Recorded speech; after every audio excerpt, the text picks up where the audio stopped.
आहे.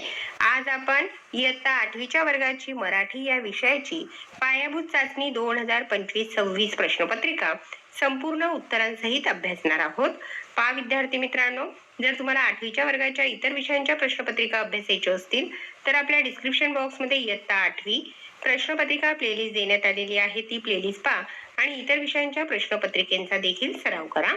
त्या अगोदर तोंडी चाचणी पहा. एकूण 10 गुणांसाठी तोंडी चाचणी आहे. किती प्रश्न क्रमांक आहेत आणि प्रत्येक प्रश्नाला किती गुण निर्धारित करण्यात आलेले आहेत ते चौकटीत देण्यात आलेले आहे. एकूण 60 गुणांचा पेपर आहे. 10 गुणांची तोंडी परीक्षा आणि 50 गुणांची लेखी परीक्षा. तोंडी चाचणी. प्रश्न पहिला. खालील उतारा वाच व त्यावर आधारित विचारलेल्या प्रश्नांची उत्तरे सांग. 5 गुणांसाठी आहे. उतारा व्यवस्थित वाचला तर सर्व प्रश्नांची उत्तरे ही तुम्हाला उतार्यातच अभ्यासायला मिळतील. प्रश्न अ. सुगीचे दिवस प्रत्यक्ष बघण्यासाठी शिक्षक विद्यार्थ्यांना कोठे घेऊन गेले ते सांग. उत्तर आहे सुगीचे दिवस प्रत्यक्ष बघण्यासाठी शिक्षक विद्यार्थ्यांना गाव शिवारात घेऊन गेले. हा प्रश्न. मुले आनंदी का झाली ते सांग. 1 गुणासाठी आहे हा प्रश्न. उतारात उत्तर देण्यात आलेले आहे. मोत्यासारखी ज्वारी असलेली कंस, तुरीच्या शेंगा, भुईमुगाच्या शेंगा आणि कपाशीच्या बोंडातून डोकावणारा पांढरा शुभ्र कापूस बघून मुलं आनंदी झाली. ही प्रश्न. तुझ्या आवडत्या कोणत्याही एका फळाची नावासह चव सांग. आवडते फळ आहे आंबा आणि त्याची चव आहे गोड. ही प्रश्न. सहलीच्या वेळी तू पाहिलेल्या कोणत्याही एका ठिकाणाचा अनुभव 3-4 वाक्यात सांग. 2 गुणांसाठी आहे हा प्रश्न. तोंडी चाचणीवर आधारित प्रश्न क्रमांक 2. खाली दिलेल्या सूचनेनुसार कृती कर. त्या ठिकाणी उतारा देण्यात आलेले आहे आणि त्यावर आधारित प्रश्न. दिलेल्या उतार्याचे आरोह अवरोहासह समजपूर्वक वाचन कर. 3 गुणांसाठी. योग्य आरोह अवरोहासह तुम्ही वाचन केले तर तुम्हाला त्या ठिकाणी 3 गुण मिळतील. हा प्रश्न. सुंदर व वळणदार अक्षर येण्यासाठी काय करावे लागते ते सांग. 1 गुणासाठी आहे हा प्रश्न. उतार्यात उत्तर देण्यात आलेले आहे. सुंदर अक्षराची देणगी मिळवण्यासाठी अपार मेहनत घ्यावी लागते. सुंदर अक्षर काढण्यासाठी कसोशीने प्रयत्न करावे लागतात. न थकता न कंटाळता रोजच्या सरावातून अक्षरांना योग्य वळण मिळते. ही प्रश्न. वरील उतारासाठी समर्पक शीर्षक सांग. शीर्षक आहे सुंदर अक्षर एक अनमोल दागिना. आता लेखी चाचणीवर आधारित प्रश्न अभ्यासू. प्रश्न तिसरा. खालील चित्राचे निरीक्षण कर व चित्राचे 7 ते 8 वाक्यात वर्णन लिही. 4 गुणांसाठी आहे हा प्रश्न. या ठिकाणी चित्र देण्यात आलेले आहे. दिलेल्या चित्रामध्ये तांब्या पितळेची भांडी चकचकीत करून त्यावर कथील धातू थर लावण्याचे काम हे कलहीवाले करत आहेत. जमिनीत छोटा खड्डा खणून त्यात भट्टी तयार केली आहे. त्यातील विस्तवावर भांडे आतल्या बाजूने तापवले जात आहे. हे करताना पांढरा उग्रवासाचा धूर तयार झाला आहे. प्रश्न चौथा. खालील उतारा वाच व त्यावर आधारित खाली दिलेल्या प्रश्नांची उत्तरे लिही. 7 गुणांसाठी आहे हा प्रश्न. मी उतारा वाचत नाही त्यामुळे आपला व्हिडिओ मोठा होईल. व्हिडिओ थांबून तुम्ही उतारा व्यवस्थित वाचायचा आहे. प्रश्न. कोण ते लिही. 1 गुणासाठी. धडपड करणारे कुत्र्याचे पिल्लू. हा प्रश्न. कारण लिही. 1. लेखकाची पावले पिलाच्या दिशेने वळली. कारण पिलाची धडपड पाहून लेखकाची पावले पिलाच्या दिशेने वळली. ही प्रश्न. कुत्र्याच्या पिल्लाने कोणता अयशस्वी प्रयत्न केला ते लिही. उत्तर. लेखकाचे स्वागत करण्याचा अयशस्वी प्रयत्न केला. ही प्रश्न. 2 गुणांसाठी आहे. खाली दिलेली घटना वाचून त्याचा परिणाम लिही. घटना दिलेल्या आहेत, आपल्याला परिणाम लिहायचा आहे. पहिली घटना. लेखकाने कुत्र्याच्या पिल्लाच्या अंगावर स्वतःच्या गळ्यातला मफलर टाकला. परिणाम. मफलरमुळे कुत्र्याच्या पिल्लाला ऊब मिळाली व त्याचा चेहरा अधिकच खुलला. दुसरी घटना. कुत्र्याच्या पिल्लाने लेखकाला येताना पाहिले. परिणाम. त्यामुळे कुत्र्याच्या पिल्लाला एकदम हायसं वाटलं. काय तुम्ही पोलीस भरती, MPSC, BNC, तलाठी, सरळ सेवा त्याचबरोबर प्रश्न. पुढील प्रसंगी तू काय करशील ते 3-4 वाक्यातली 2 गुणांसाठी. तुझा वर्ग मित्र मैत्रीण बागेतील फुलांवर बसलेल्या फुलपाखरांना पकडण्याचा प्रयत्न करत आहे. उत्तर. मी माझ्या मैत्रिणीला फुलपाखरांना पकडण्यापासून थांबवेल. मी तिला समजावून सांगेन की फुलपाखरांना त्यांच्या नैसर्गिक अधिवासात मुक्तपणे जगू देणे किती महत्वाचे आहे आणि आपण त्यांना दुरूनच पाहून त्यांच्या सौंदर्याचा आनंद घेऊ शकतो. प्रश्न 5. खालील कविता वाच व त्यावर आधारित खाली दिलेल्या प्रश्नांची उत्तरे लिही. 7 गुणांसाठी आहे. या ठिकाणी कविता देण्यात आलेली आहे. गोमू माहेरला जाते हो नाखवा, तिच्या गोवाला कोकण दाखवा. कविता तुम्ही वाचायची आहे आणि त्यावर आधारित प्रश्न. वरील कवितेत कोणत्या प्रदेशाचा उल्लेख आलेला आहे ते लिही. उत्तर आहे कोकण. आ प्रश्न, नवरा शब्दासाठी कवितेत आलेला शब्द घोवाला. ई प्रश्न, वैशिष्ट्ये लिही. 2 गुणांसाठी आहे. कोकणातील माणसांची स्वभाव वैशिष्ट्ये, शहाळ्यासारखी गोड साधी भोळी. ई प्रश्न, खालील शब्दांसाठी कवितेत कोणती विशेषणे आली आहेत ते लिही. 2 गुणांसाठी. वारा, अवखळ, खाडी, निळी निळी. उ प्रश्न, खालील ओळीचा तुला समजलेला अर्थ लिही. काळजात त्यांच्या भरली शहाळी.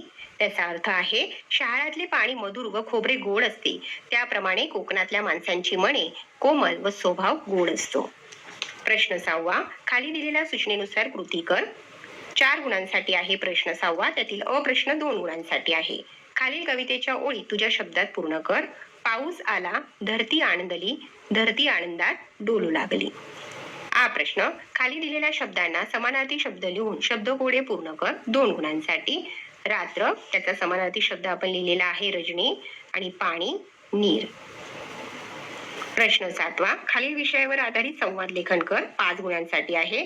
तुझे पालक तुला इयत्ता 8वी साठी नवीन शाळेत प्रवेश घेण्यासाठी गेले आहे अशी कल्पना कर. तुझे पालक आणि मुख्याध्यापक यांच्यामध्ये झालेला संवाद 8 ते 10 वाक्यात लिही. आपण बाबा आणि मुख्याध्यापक यांच्यातील संवाद लिहित आहोत.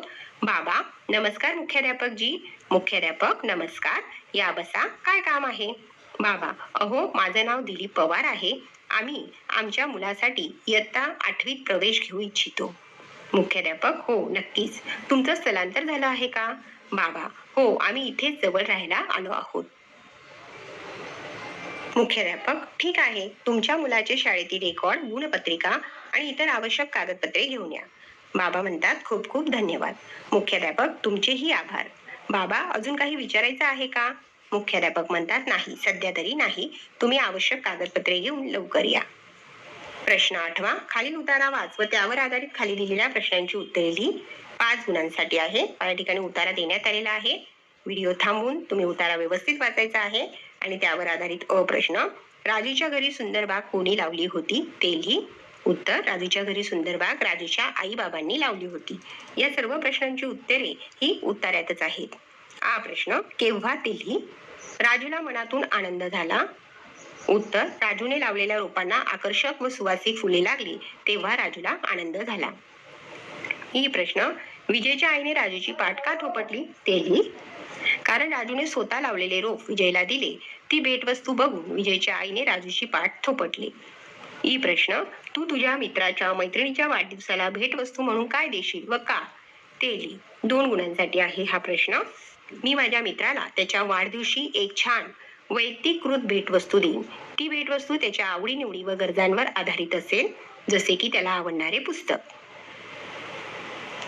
प्रश्न 9वा, खालील सूचनेप्रमाणे कृती कर. प्रश्न 9वा 4 गुणांसाठी आहे. त्यातील अ प्रश्न 1 गुणासाठी आहे. खाली दिलेल्या वाक्याशी संबंधित म्हण ओळखून लिही.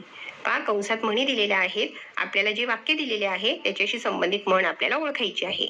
वाक्य आहे, एखादी गोष्ट गरजेपेक्षा जास्त केली गेली तर ती हानिकारक ठरते, आणि त्याच्याशी संबंधित म्हण आहे, अति तिथे माती. हा प्रश्न, शब्दसमूहाबद्दल एक शब्द लिही.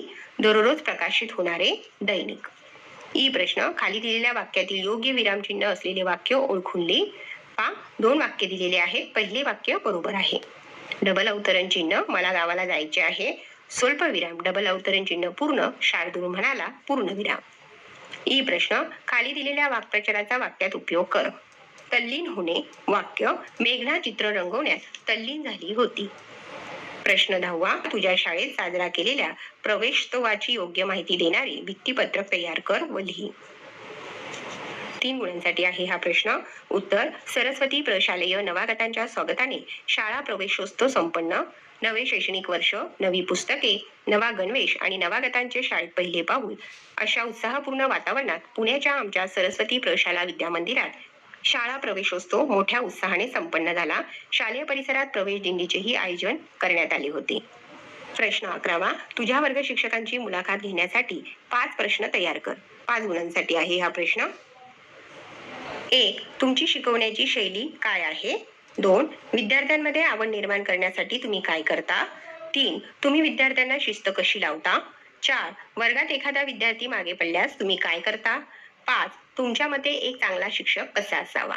प्रश्न 12वा दिलेल्या सूचनेनुसार खालील कृती सोडव. 6 गुणांसाठी आहे प्रश्न 12वा. त्यातील अ प्रश्न 1 गुणासाठी खालील वाक्यातील अधोरेखित शब्दाचे सामान्य रूप लिही. रमेशचा भाऊ गावाला गेला. अधोरेखित केलेला शब्द आहे गावाला, त्याचे सामान्य रूप आहे गावा. हा प्रश्न खालील वाक्यातील अधोरेखित शब्दाच्या अवयवाचा प्रकार ओळखून लिही. तो पूर्वी सैन्यात होता. कालवाचक शब्दयोगी अवयव. ती प्रश्न खालील वाक्याचा प्रकार ओळख व योग्य पर्यायास गोल कर. मंदा रोज सकाळी गणिताचा अभ्यास करते आणि शाळेत जाते. दुसरा पर्याय बरोबर आहे. संयुक्त वाक्य. ही प्रश्न खाली दिलेल्या अवयवांचा वापर करून प्रत्येकी एक वाक्य तयार कर. 2 गुणांसाठी आहे हा प्रश्न. 1 अरे रे केवळ प्रयोगी अव्यय. अरे रे ठेच लागली त्याला. 2 म्हणून उभयान्वयी अव्यय. सहलीला जायचे म्हणून मी आलो. प्रश्न खालील लेखन नियमानुसार शुद्ध शब्द ओळख व योग्य पर्यायाला गोल कर. 1 गुणासाठी आहे. दुसरा पर्याय बरोबर आहे. उत्साह. पहा विद्यार्थी मित्रांनो, या ठिकाणी आपण इयत्ता 8वीच्या वर्गाची मराठी या विषयाची पायाभूत चाचणी 2025-26 प्रश्नपत्रिका उत्तरांसहित अभ्यासली. व्हिडिओ आवडल्यास व्हिडिओला लाईक कर.